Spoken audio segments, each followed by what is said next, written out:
Thousands of travellers were forced to rethink their holiday plans amid the Omicron surge as Delta, Lufthansa and United Airlines cancelled hundreds of flights on Christmas Eve.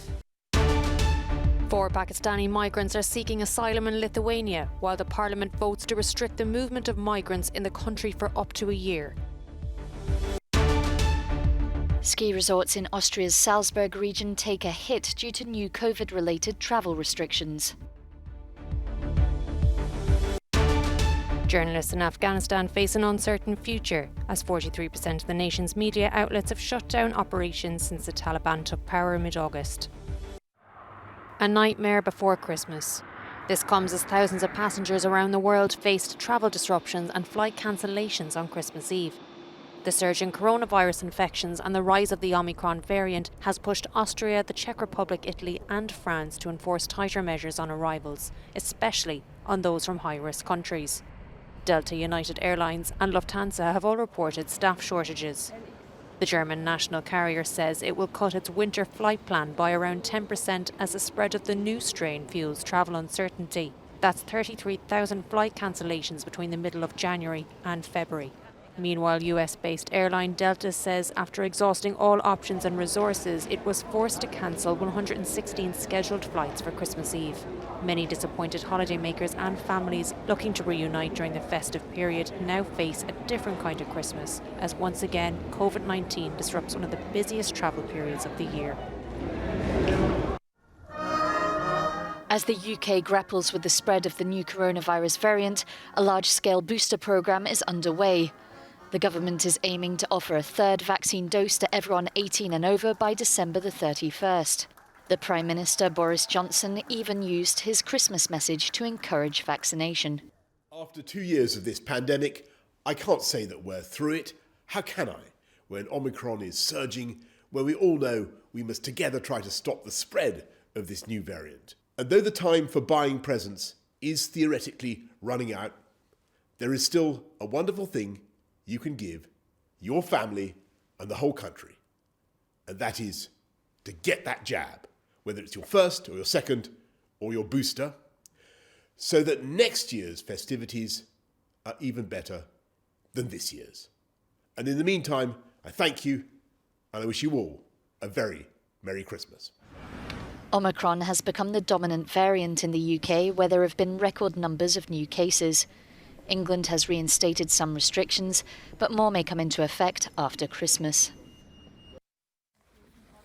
Freezing cold with nowhere to go. Volunteers stumbled across these Pakistani migrants earlier this week, camping in sub-zero temperatures in Lithuania's Varena district, close to Belarusian state lines. Fearing the 4 men would be forced back over the border, the group hesitated before reporting the migrants to the authorities. This volunteer said, "Those people were in a poor situation in terms of health. They were cold. Therefore, we brought them a tent, helped them build it. We had to help them change their clothes to dry ones because their hands were shaking and they couldn't do it themselves. And then we simply left because they wanted to ask for their asylum in Lithuania." While the 4 men await a decision, the European Court of Human Rights has banned Vilnius from pushing the men back to Belarus. However, the Lithuanian parliament passed amendments on Thursday aimed at restricting the movement of migrants in Lithuania for up to a year. The parliamentary committee chairman said these amendments are needed so that migrants don't think they can arrive, wait for half a year and then move on to Germany. Meanwhile, on the border between Poland and Belarus, hundreds of migrants queue up for hot food and water supplied by the Red Cross. After almost a month of waiting, this has become a daily ritual as they cling to the hope that they will one day be allowed into the European Union. Many migrants say they are willing to wait as long as it takes, as they will face mortal danger if they return to their home countries. New travel regulations in Austria have already led to a wave of winter sport cancellations in the Salzburg region. From the 25th, restrictions on people entering the country from the UK, the Netherlands, Denmark and Norway will be tighter. One new rule includes a mandatory quarantine of 10 days. Only the triple vaccinated with a valid negative PCR test are exempt. Our German guests have cancelled because their non-vaccinated children would have had to quarantine when they return home. Those are the kinds of problems we are facing. We are transferring, cancelling, managing, and new bookings are coming. It is a lot of effort. Meanwhile, in Bulgaria, the ski season has officially opened, and due to recent heavy snowfall, the conditions are looking good. Some resorts are reporting twice the reservations as last year. Most of the hotels in Bansko are already booked for the Christmas and New Year holidays. Around 40% of our guests are from the United Kingdom. In second place is the Bulgarian market. We respect this market very much. Every tourist destination relies on its internal market. So guests from Bulgaria are very important and valuable. Here, green certificates are only required inside, in hotels and restaurants, and masks must only be worn in lifts. Afghanistan's media outlets are in crisis. That's according to a survey released by Reporters Without Borders and the Afghan Independence Journalist Association. More than 6,400 journalists have lost their jobs in the country since the Taliban took over mid-August. Those lucky enough to still be operating are battling major losses in advertising revenue. This news manager says, media organisations, their situation has changed. Their income has decreased. Many experienced journalists who have worked in the past 20 years have left the country. The media market has weakened. There are a number of media outlets who are self-censoring or face limitations. News companies must now abide by the Islamic State's new journalism rules, which deny media professionals of their independence.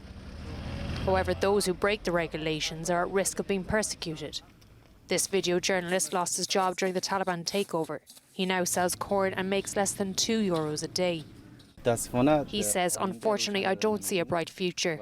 And day by day, I lose my hope, because the economic and political situation of Afghanistan is melting down as each day passes. While the future of journalism in Afghanistan remains unclear, the country nears total economic collapse, as more than half of the country's population will face severe hunger this winter. South Korea has pardoned the former President Park Geun-hye, who was serving a 22-year prison term for corruption. According to the presidential office, her failing health and public unity were some of the reasons taken into consideration when granting the clemency. We've included former President Park Geun-hye and former Prime Minister Han Mi-young-suk in the list of pardons. We've done so to overcome this unfortunate past, to create unity to overcome the COVID-19 pandemic and the pan-national crisis, and to provide a chance to take a new step forward towards the future. Park Geun-hye was South Korea's first female president and the first democratically elected leader there to be forcibly removed from office. In 2018, she was found guilty of multiple counts of abuse of power, bribery and coercion.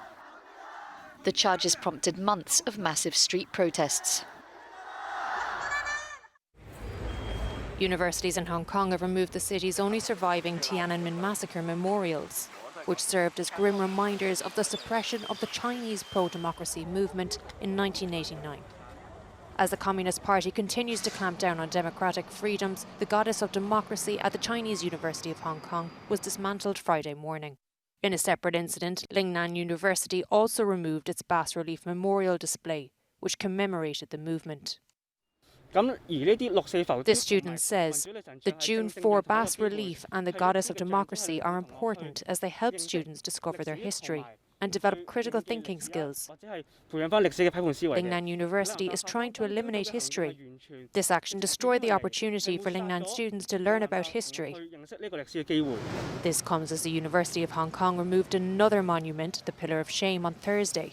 However, Beijing enforced a new national security law this year, which activists say is being used to suppress civil society and curb basic freedoms in Hong Kong and beyond. Russia has fined Google the equivalent of €87 million for repeatedly failing to delete content that the country deems illegal. It's the first revenue-based fine of its kind in Russia. Moscow has been increasing its pressure on big tech, and critics say it's an attempt to control the internet. In an email, Google said it would study the ruling before taking action.